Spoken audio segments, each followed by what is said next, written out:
Hello YouTubes, once again here.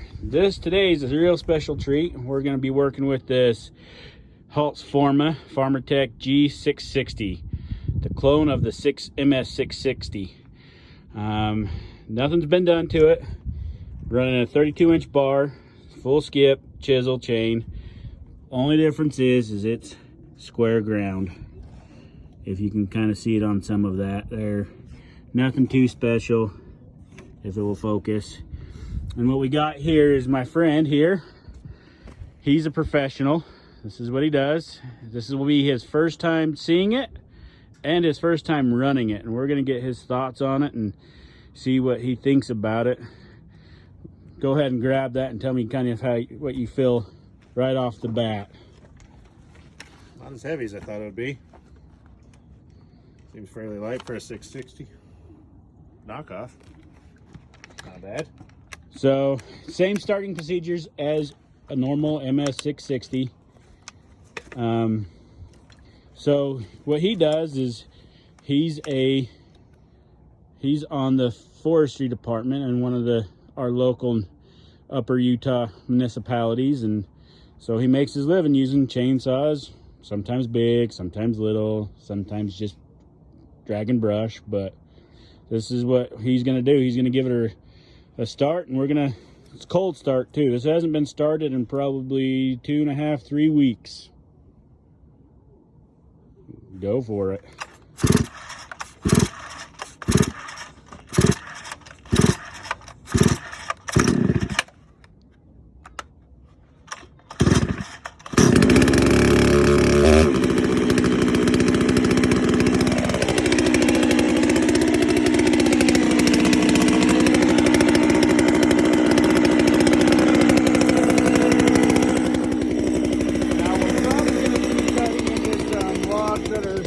Anywhere between 28 inches to 32 inches. We'll probably just do this one right here, maybe, if I can get it knocked over. So this log right here should be about 32 inches in diameter, pretty there close to it. He's just arranging it the way he wants, just letting it warm up.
That's a surprising amount of power for a knockoff.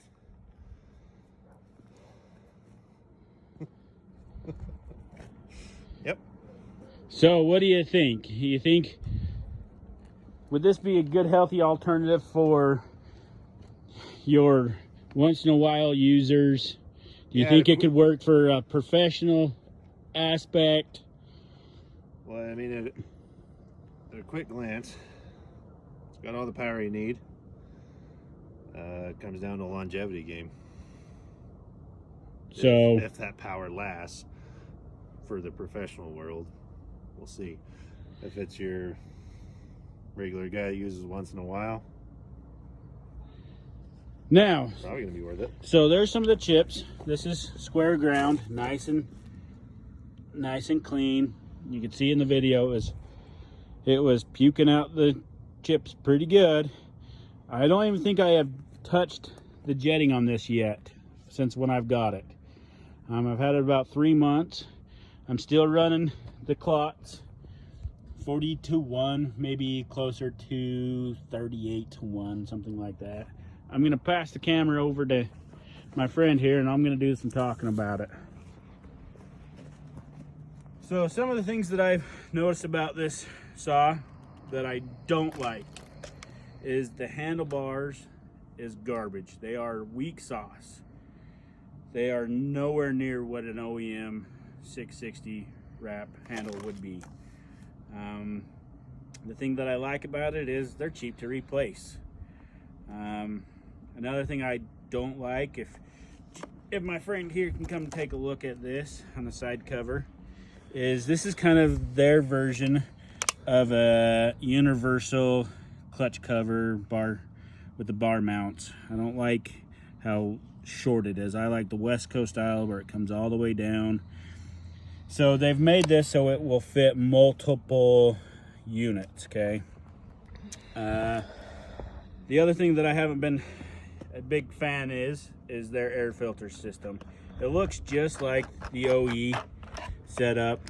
It's just cheaper. It's not the best, but it's not the worst. And the nice thing about these is if you want to spend a little bit of extra cash, you can get OEM product. You can get Stihl OEM air filters, you can get the starters, you can get everything OEM. Now for the price point, I believe this is a great, once in a while, slap it on a mill. I did some milling over there with it. You know, I'm not sure, like my friend said, on longevity. I know there's gonna be, there's the Pro series of this that has all the upgraded pistons, all the upgraded cylinders, and all the bells and whistles. But we'll see how the longevity works on this. The plastics are obviously a little bit cheaper, so then it's, if it breaks, you can buy a new piece for 10 bucks. Other than that, I mean, she seems to have great power and she runs really good. Go to Rocky Mountain Chainsaws to get your Pulse Forma.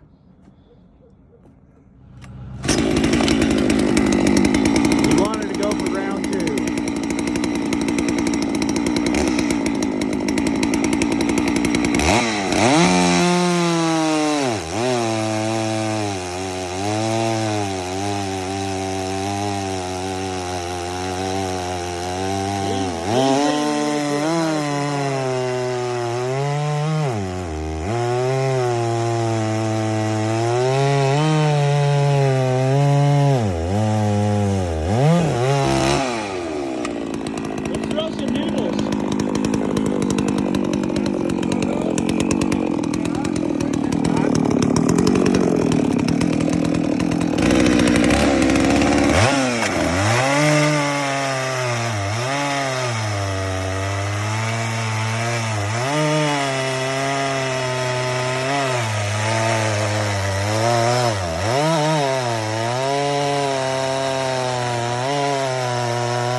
Look at that chain, still in good shape. Now this is some naughty crap here. I mean, this is not polite on wood or on chainsaws. And look at these good old, this is some good fire starter right there. Tell you what. So do you think it has enough gumption to? I mean, I'm giving a full bar pull on the noodles, and I wasn't being nice about it. No, we could see it. You were hogging on it pretty hard. See, that smile is a man that knows that there's enough power to pull something. Yeah, that was really impressive. Really impressive. Sorry, I have my truck running over here because we got some kids watching some some Paw Patrol sitting in the back. Oh, there's my daughters. Say hi. I mean, at the price point they're at, So even if you wear one out, you can buy another one and then still be the same price as a steel. So pricings do vary, anywhere between $350, depending on what you can find, anywhere between $350 and like $400. With what we got sitting here with the OEM bar and the OEM chain, you're probably about $120 in bar and chain, just where it's at. Now, for some goober that just decides that he just needs a bigger bar, bigger power, that's perfect. Me and him were just discussing it, and I said, hold on, let's get this on the video. I mean, you could go through 3 of these and still have, and just barely be paying for one OEM 660 or 661 now. But on the flip side, the 661 has the name to back it up. It has the quality, it has the longevity. Now, a lot of things are down to maintenance too. Are you going to run it filthy dirty, air plugged air filter, crappy fuel, crappy oil? Or are you going to kind of maintain it?